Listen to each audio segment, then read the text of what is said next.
제가 이곳에 뜨거운 물을 준비했습니다. 이 뜨거운 물에 우리가 자주 마시는 이 티백을 이렇게 담게 되면 물이 뜨거울수록 이 티백 안에 있는 이 티의 내용이 점점 스며들어서 색이 점점 변하게 되죠. 우리가 일상에서 늘 접하는 그런 모습입니다. 위튼이라는 분이 이런 말을 해서 제가 이것을 여러분들에게 보여드리는 것입니다. 그리스도인들은 티백과 같다. 뜨거운 물 속에 들어가기 전에는 당신이 어떤 사람인지 결코 알 수 없다. 뜨거운 물과 같은 이 재난 속에서 우리는 어떠한 사람인지 나타납니다. 우리가 어떤 믿음을 가지고 살고 있는지가 나타납니다. 사도 바울은 모진 시험 속에서 그를 통해 나타난 것은 죽음에서 부활하신 예수 그리스도이셨습니다. 그리고 오늘 고린도 성도들에게 고린도 후서를 마무리하는 마지막 장에서 당신들이 믿음 안에 있는지 시험하라 권면하고 있습니다. 오늘 본문 13장 5절의 말씀을 우리가 함께 읽겠습니다. 시작. 여러분이 믿음 가운데 있는지 여러분 자신을 살피고 계속해서 시험해 보십시오. 예수 그리스도께서 여러분 안에 계심을 스스로 알지 못합니까? 그렇지 않으면 여러분은 하나님께 인정받지 못한 사람들입니다. 어떤 믿음 가운데 있는지를 시험하라는 말씀입니까? 얼마나 성경 지식이 많은지, 또 얼마나 열심히 봉사하는지 시험하라는 것이 아니라 부활하신 그리스도께서 자신 안에 계신지 시험하라는 것입니다. 부활신앙을 시험하라는 것입니다. 만일 부활하신 그리스도께서 자신 안에 계신 줄 알지 못한다면 하나님께 인정받지 못한 자다. 하나님께 인정받지 못한다는 것은 확증되지 못한 자라는 뜻입니다. 바울은 엄청난 공격, 대적을 받았습니다. 모함과 비난을 받았습니다. 그리고 바울이 과연 사도로서 자격이 있느냐 확증하라는 그런 시험을 받았습니다. 그렇게 자신을 대적하고 또 그들에게 동조하는 성도들에 대해서 바울이 지금 반격하고 있는 겁니다. 영적인 권면으로 반격하고 있는 것입니다. 나에게 사도직을 확증하라고 그렇게 공격합니까? 당신들 자신이 부활하신 그리스도께서 당신들 안에 계신지 확증해 보십시오 라고 영적인 권면으로 반격을 하고 있는 것입니다. 바울에 대하여 던져진 그 수많은 공격에 대한 바울의 대답은 오직 한 가지였습니다. 십자가에서 연약함 가운데 죽으셨으나 하나님의 능력으로 다시 살아나신 부활하신 예수 그리스도, 그것이 바울의 유일한 대답이었습니다. 부활신앙이란 무엇입니까? 부활이 역사적 사실이라는 것을 믿는 믿음을 뛰어넘어 그 이상으로 나가는 것입니다. 부활이 역사적 사실임을 못 믿겠다는 사람도 많이 있습니다. 그러나 사람들이 믿건 믿지 않건 사실이 변하는 건 아닙니다. 사람들이 믿지 않는다 그래서 사실이 변화되는 것이 아닙니다. 믿지 않는 사람만 손해일 뿐이에요. 부활이 역사적 사실임을 믿을 뿐만 아니라 더 나아가 부활신앙이라는 것은 그 부활하신 예수님께서 내 안에 우리 안에 계시며 역사하심을 믿는 믿음입니다. 그것이 부활신앙입니다. 예수님은 저 천상으로 올라가시기 위해서 부활하신 것이 아닙니다. 하나님의 능력을 증거하기 위하여, 하나님의 능력을 단지 나타내기 위해서 부활하신 것도 아닙니다. 예수님께서 죽음에서 부활하신 것은 세 가지 중요한 목적이 있죠. 첫째로 우리를 의롭게 하시기 위해서입니다. 로마 4장 25절의 말씀에 예수께서는 우리의 범죄로 인해 죽음에 넘겨지셨고 우리의 의를 위해 살리심을 받았습니다. 우리를 의롭다 하시기 위해서입니다. 두 번째는 우리에게 예수님 안에 있는 영원한 생명을 주시기 위해서입니다. 십자가를 지시고 부활하시기 이전에 예수님은 제자들 안에 이 영원한 부활의 생명을 나눠 주실 수가 없는 상태였습니다. 예수님이 하늘의 영원한 생명을 영원 전부터 가지신 분이었지만 완전한 육신이 되셔서 이 땅에 오셨기에 제자들과 함께 생활했지만 많은 말씀을 하셨지만 제자들은 변화되지 않았죠. 이기심에, 두려움에, 세상적인 시각으로, 세상적인 역사관으로 사로잡혀 있었습니다. 이제 예수님께서 십자가에 죽으시고 부활하심으로 예수님께 일어난 변화는 이제 우리에게 인간으로서 죽으시고 부활하신 분이 되셨기에 우리에게 성령을 통해 영원한 생명을 나눠주실 수 있는 분이 되셨다는 겁니다. 그 제자들에게 성령을 받으라 말씀하셨어요. 십자가를 지시기 전, 부활하시기 전에는 성령을 받으라는 말씀을 하지 않으셨습니다. 이제 부활하신 주님께서 성령을 통하여 우리에게 영원한 생명을 나눠주시는 분이 되신 겁니다. 그 영원한 생명은 예수님께 일어난 이 부활의 생명, 그 부활의 생명을 우리에게도 동일하게 나누어 주시는 것입니다. 우리를 의롭다 하시고 우리에게 영원한 생명을 주실 뿐만 아니라 세 번째는 우리 안에 그 부활하신 주님께서 임재하시고 또한 역사하시기 위해서입니다. 우리가 잘 아는 유명한 말씀 갈라디아서 2장 20절을 우리는 늘 기억해야 합니다. 함께 한 목소리로 읽어보겠습니다. 시작. 나는 그리스도와 함께 십자가에 못 박혔습니다. 그러므로 이제 더 이상 내가 사는 것이 아니라 내 안에 그리스도께서 사시는 것입니다. 지금 내가 육체 안에 사는 것은 나를 사랑하셔서 나를 위해 자신의 몸을 내주신 하나님의 아들을 믿는 믿음으로 사는 것입니다. 부활하신 그리스도께서 내 안에 사심을 체험하는 믿음, 이 믿음은 우리가 단지 예수님을 구세주로 믿는, 받아들이는 믿음을 넘어서는 것입니다. 이 믿음은 어떤 의미에서 예수님 안에 있던 믿음입니다. 예수님을 움직이셨던 믿음, 사단이 결코 무너뜨릴 수 없었던 믿음, 예수님께서 삶을 사실 때 그 하나님의 능력을 체험하셨던 그 믿음은 무엇입니까? 예수님 왜 십자가를 지시고 하나님은 왜 그를 부활하게 하셨습니까?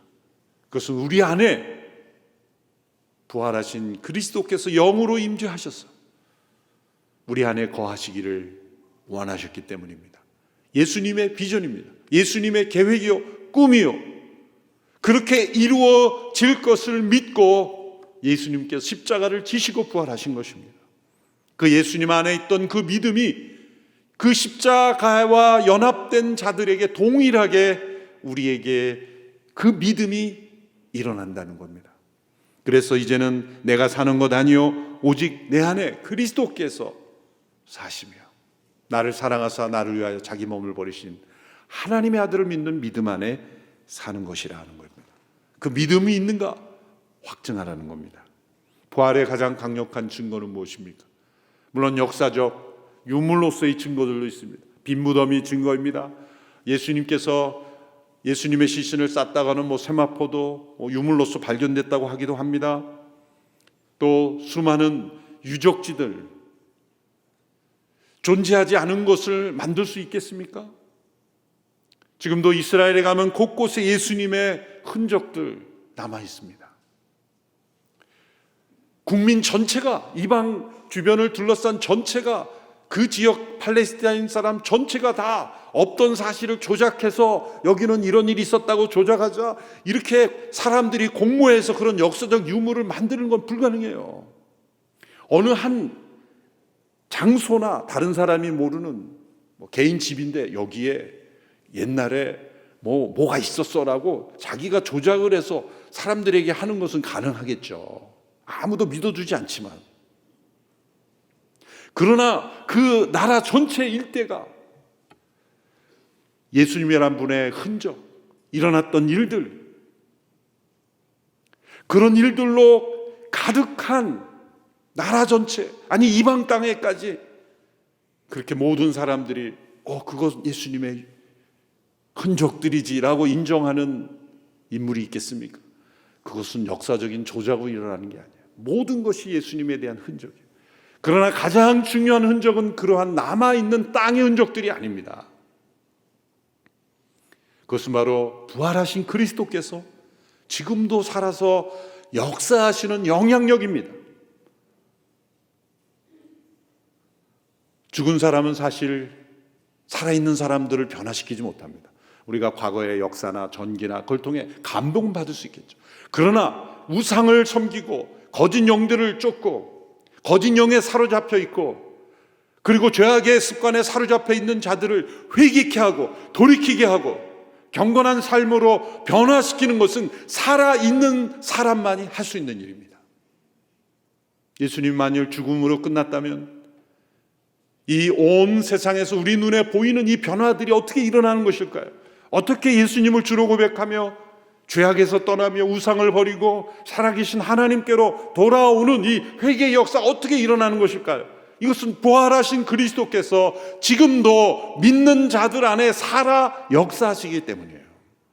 이것이 부활의 가장 강력한 증거입니다. 사도 바울은 이 부활하신 그리스도께서 자신 안에 역사하시는 능력을 날마다 체험하기를 원했고 그것을 추구했습니다. 빌립보 3장 10절 11절의 말씀이 그러한 말씀이죠. 같이 읽어볼까요? 시작.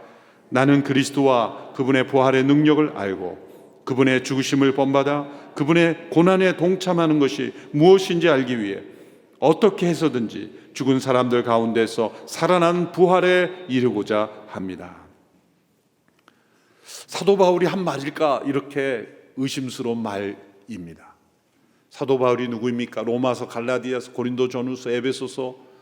우리가 복음이 무엇인가를 이해하기 위해서는 반드시 바울의 서신들을 살펴봐야 돼요. 물론 예수님 그분이 복음이기에 우린 복음서를 통해서도 예수 그리스도의 복음을 깨달을 수 있지만 그것을 우리에게 적용하는 교리적인 그리고 실제적인 말씀들은 바울 서신을 통해서입니다. 그렇게 로마서를 쓴 바울이 이 말씀을 보면 아직 모르는 사람처럼 고백하잖아요. 나는 그분의 부활의 능력을 알고 죽으심에 본받아 고난에 동참하는 것이 무엇인지 알기 위해 날마다 어찌하든지 그 부활에 이루고자 한다. 미국 맨하탄에서 사역하시는 팀 켈러 목사님이 계십니다. 두란노에서도 여러 좋은 책들을 많이 번역하죠.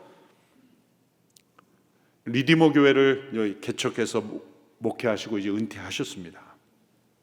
그분이 리디머 교회를 개척하기 전에 웨스트민스터 신학교의 교수셨어요. 필라델피아에 있는 신학교입니다. 그 신학교에서 그분이 교수실 때 신학생으로 배웠던 어느 1.5세 목사님과 제가 대화를 나누며 들은 이야기입니다. 그분이 신학생으로 이제 그분의 수업을 들을 때 팀 켈러 목사님이 이런 질문을 학생들에게 던졌다고 합니다. 여러분은 예수 그리스도의 죽음과 부활을 얼마나 이해하고 있습니까? 학생 한 사람 한 사람에게 질문하는 거예요. 그래서 목사님이 신학생 때 질문을 받아서 이렇게 순간 대답했다는 거예요. 한 80%는 이해하고 있다고 생각합니다. 그랬더니 목사님이 깜짝 놀라면서 그런가요? 저는 5%밖에 이해하지 못하고 있다고 생각하는데요. 여러분은 몇 퍼센트 정도 합니까? 예수님의 십자가 부활 그거 1:1 제자형육 때 다 띈 건데요. 그 기초 아닙니까? 예수님 처음 믿을 때 새신자반에서 다루는 주제 아닙니까? 저는 그 단계는 아니죠. 그렇게 말할 수 있습니까? 바울에게 질문했다면 몇 퍼센트라고 대답했을까요? 우리가 교리적으로 지식적으로 아는 것이 아니죠. 내가 얼마나 체험했는가, 그것을 날마다 살고 있는가가 진짜 아는 것이죠. 정보로서 아는 것과 삶으로 아는 것은 다른 것입니다. 바울이 지금 논리적으로, 교리적으로, 지식적으로 설명할 수 없다는 뜻이 아니라 바울만큼 가장 잘 설명한 사람이 없었어요. 그렇지만 성령의 감동을 받아 자신이 로마서를 쓰고 갈라디아서를 썼지만 여전히 그 십자가와 부활의 능력을 날마다 체험하기를 원했다는 거예요. 알아가기를 원했다는 거예요. 부활하신 그리스도께서 내 안에 살아계심을 날마다 시험하며 살았다는 겁니다. 그렇다면 우리가 부활하신 그리스도가 내 안에 살아 계심을 확인할 수 있는 세 가지 질문은 무엇입니까? 첫째로 예수님과 함께 살리심을 받았으니 위에 있는 것을 추구하며 살아가고 있는가를 시험해 보면 됩니다. 골로새서 3장 1절 2절의 말씀이죠. 같이 읽겠습니다. 시작. 그러므로 여러분이 그리스도와 함께 살리심을 받았으니 위에 있는 것들을 추구하십시오. 거기에는 그리스도께서 하나님의 오른편에 앉아 계십니다. 위에 있는 것들을 생각하고 땅에 있는 것들을 생각하지 마십시오. 부활하신 그리스도께서 임하셔서 영원한 생명을 받은 이들은 몸은 땅에 있지만 하늘에 앉히심을 받은 이들이기에 위에 있는 것을 생각하게 되어 있습니다.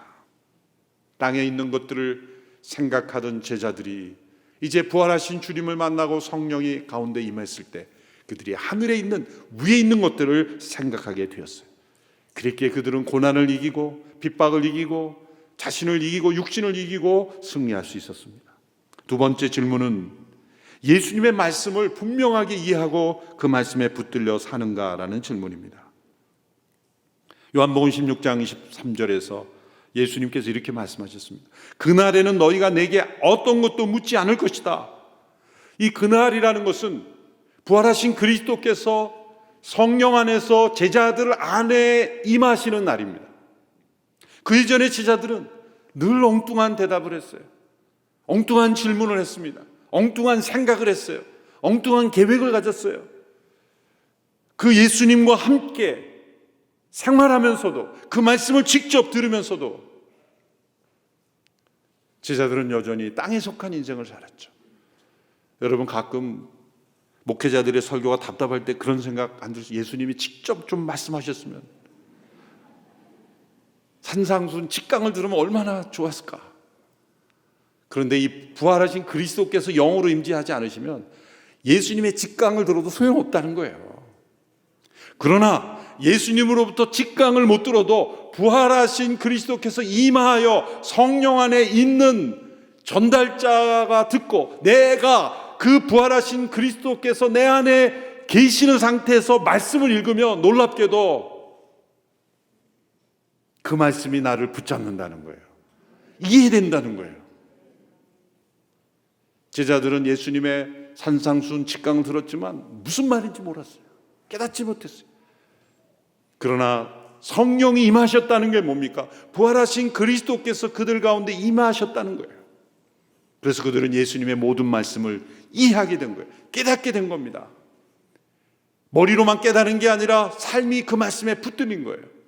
그래서 예수님의 복음서는 과거의 역사 전기가 아닙니다.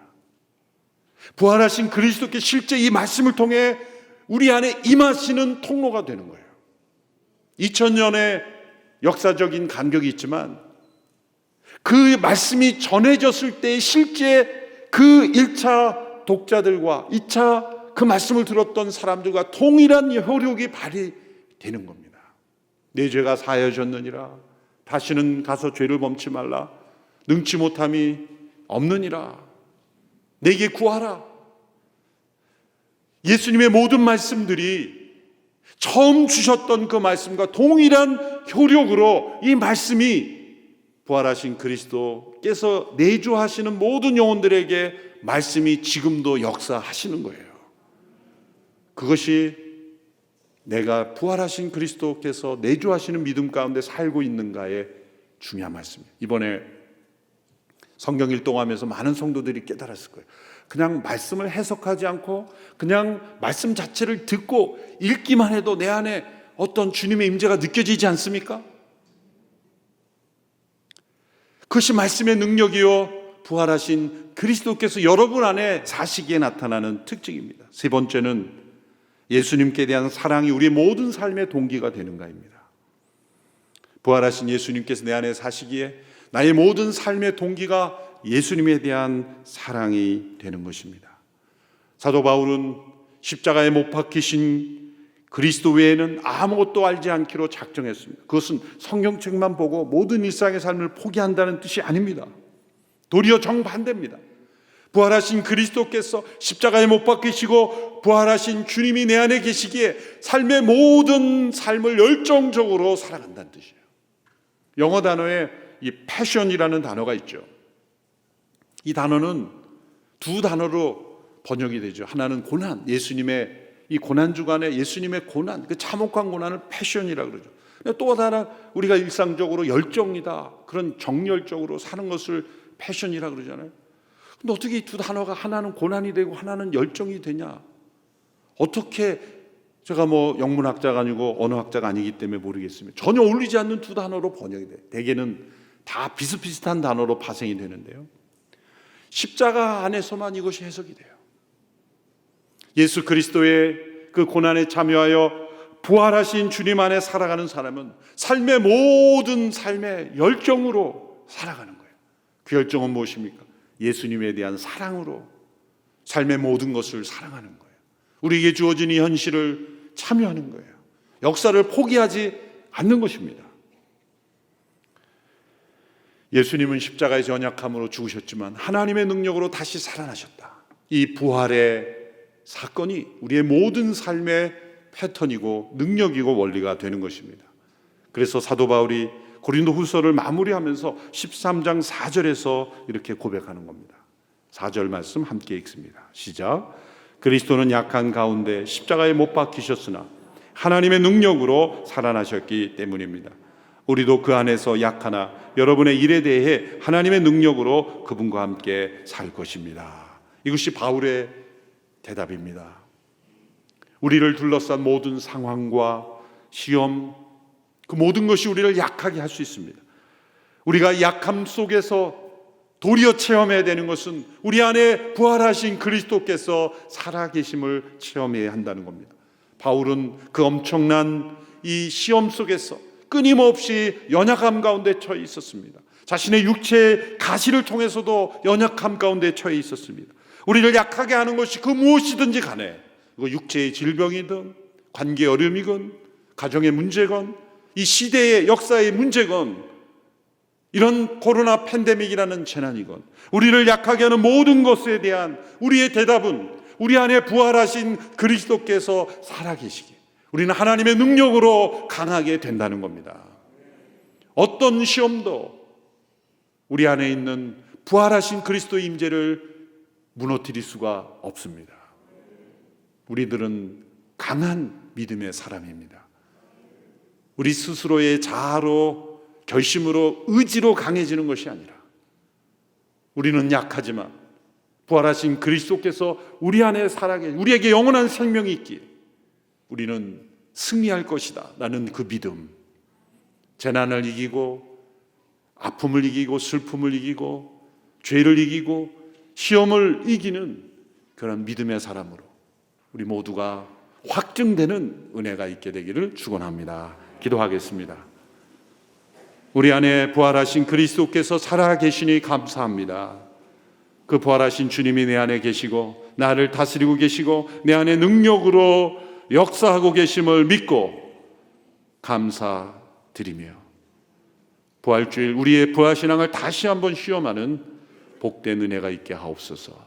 예수님의 이름으로 기도하옵나이다. 아멘.